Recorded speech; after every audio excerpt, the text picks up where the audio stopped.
Welcome, AP European History students, to the second clip that you need to watch, or the second video you need to watch on life during the 19th century and into the 20th century. We have a guest with us today. Her name is Campbell. Campbell, say hi. Hello. Hello. Very formal. So this clip is going to have references to education and how it has changed in the late 19th century.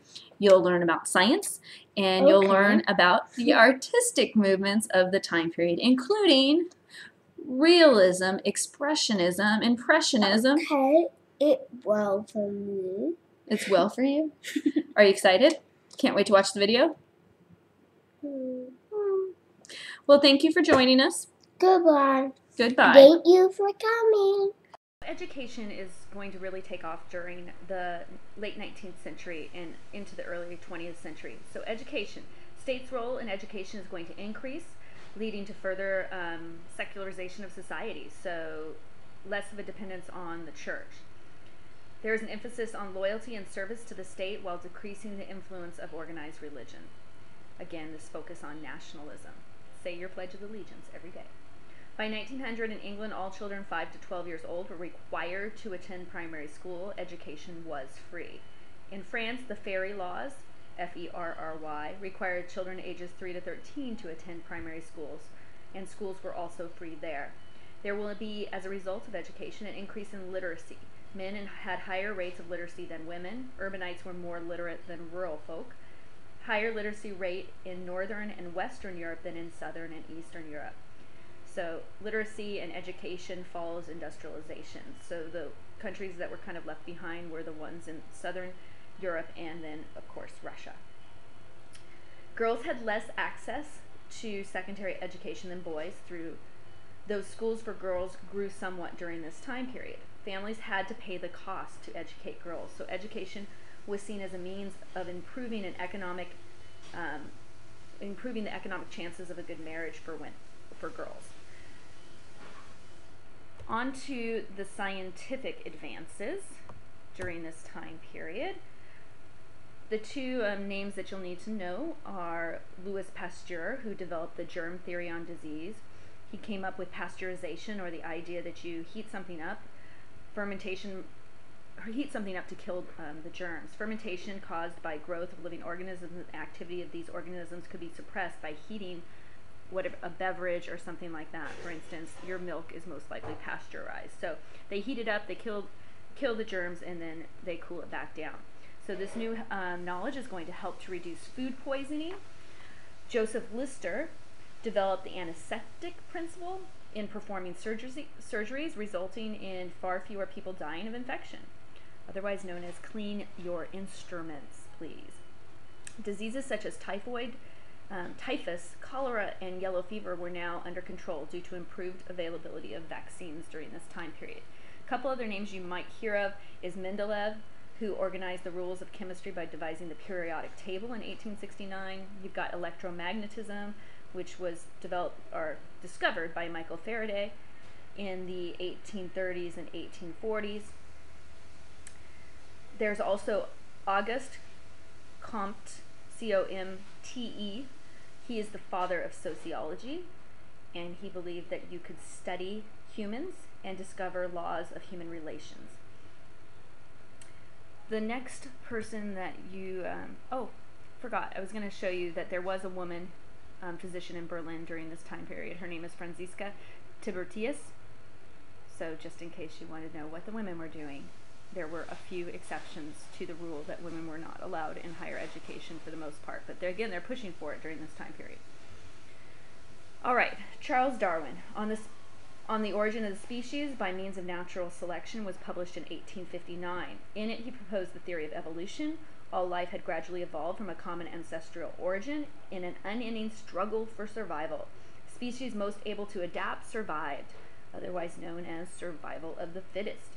The impact on religion. Darwin's theory refuted literal interpretations of the Bible and the book of Genesis. It created a crisis in some churches.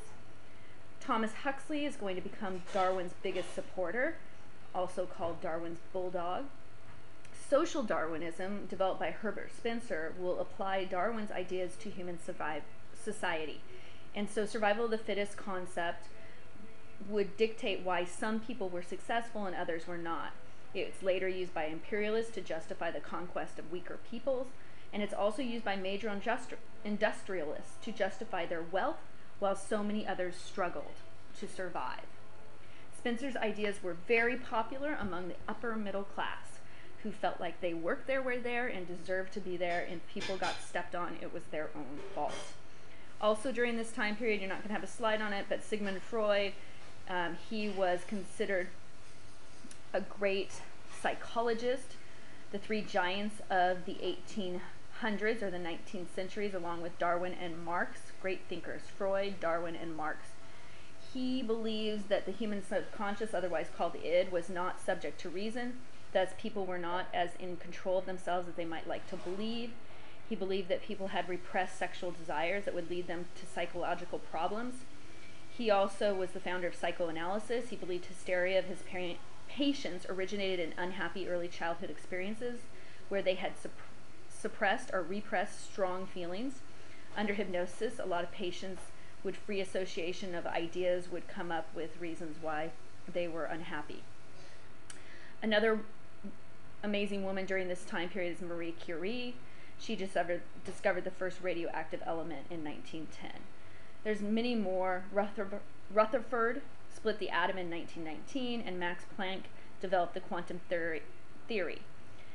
So some scientific advances during this time period. On the late end of this time period, you have Albert Einstein in 1905 coming up with his theory of relativity. So again, a great time for science connected to industry. So physics, all of those different things. Then some of the art movements during this time period. Realism is really a reaction to Romanticism. It believed that literature and art should depict life as it really was. It also is a reaction to the failed revolutions of 1848 and the subsequent loss of the idealism of that time period. Some realist literature that you might have heard of is Gustave Flaubert, who wrote Madame Bovary, tragic little story of a woman trying to get out of the middle class, and so has a tragic love story there and ends up killing herself. And then who else would you want to know about? George Eliot, who's an amazing author, and she wrote Middlemarch, which is considered one of the greatest novels of all time, and it just describes a town in the 19th century. So I'm trying to think. Thomas Hardy with Tess of the D'Urbervilles. Tolstoy was a great Russian realist, and Henrik Ibsen was the father of the modern drama. So he wrote A Doll's House. So those are some realist writers in literature. And then in art, you have a development of art for art's sake. So realists are no longer creating art for patrons, they're creating art for themselves. Art for art's sake is also romantic artist, or Romanticism also was art for art's sake. Again, no longer creating artwork for patrons, but for themselves. France is going to dominate the realist art movement. Realists sought to portray life as it really was. Again, it's not idealized. Ordinary people became the subject, oftentimes, of numerous paintings, and you can see that here in Courbet's The Stonebreakers and Daumir's Third Class Carriage. Trying to think if there's anything else you need to know about that. So some major realist painters would be Millet, who did The Gleaners, Daumier, Third Class Carriage, as you see here. There's also an 1848 Revolution painting that I showed you previously that was by Henri Daumier as well. Degas did a lot of paintings. He did The Laundry Girls and some other ones that depicted ordinary people performing unskilled labor. Manet, he's a realist and an impressionist painter, so he bridged both movements. So we'll talk a little bit about impressionism here for a second. So there's Degas' Laundry Girls. So impressionism. So Manet is one of those who was an impressionist, and what impressionists did is they were kind of reacting against the realist photography of the time period, which was able to capture things as they were. And so artists, instead of trying to capture things exactly as they were, attempted to capture the spirit of it or their impression of it, so that it was different from photography. It focuses especially on landscapes, but paintings were completed very quickly. Brushstrokes were highly visible, and the advent of oil paints in tubes made outdoor painting possible. So you'd see a lot of outdoor scenes. In the past, the majority of paintings were actually done in the studio. Some of your Impressionist paintings would be Manet, who did realist and Impressionist, but Monet, with an M-O-N-E-T, he was one of the foremost Impressionist painters. You have Renoir, also, who was an Impressionist painter. And I'm trying to think if there's anything else. And then after that, you're going to have the Post-Impressionists, which would be like Van Gogh with Starry Night, Gauguin, who was a Frenchman who did a lot of the South Pacific, where he spent time, and then Cezanne. Those are all Post-Impressionists.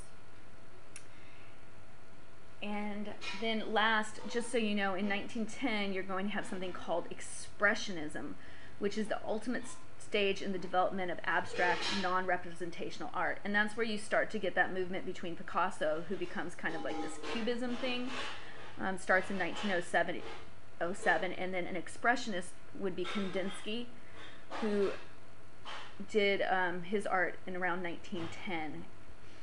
So again, there's lots of art and artists and changing ideas during this time period, but you essentially had Romanticism that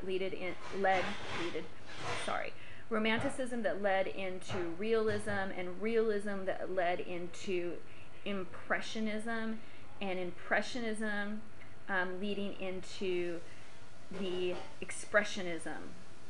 So a lot of isms, again, I know we've talked about this before. So let's just make one more statement about the Catholic Church and what's happening during this time period. The Catholic Church had been the upholder of hierarchy and conservatism and of nobility and of the monarchies.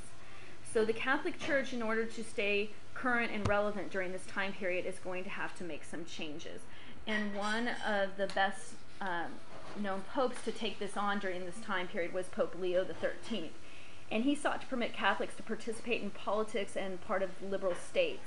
He would condemn socialism and Marxism while he defended private property and capitalism. Yet he stated that workers should have a living wage and that capitalists should do more to provide for the welfare of their employees. He supported laws that protected workers,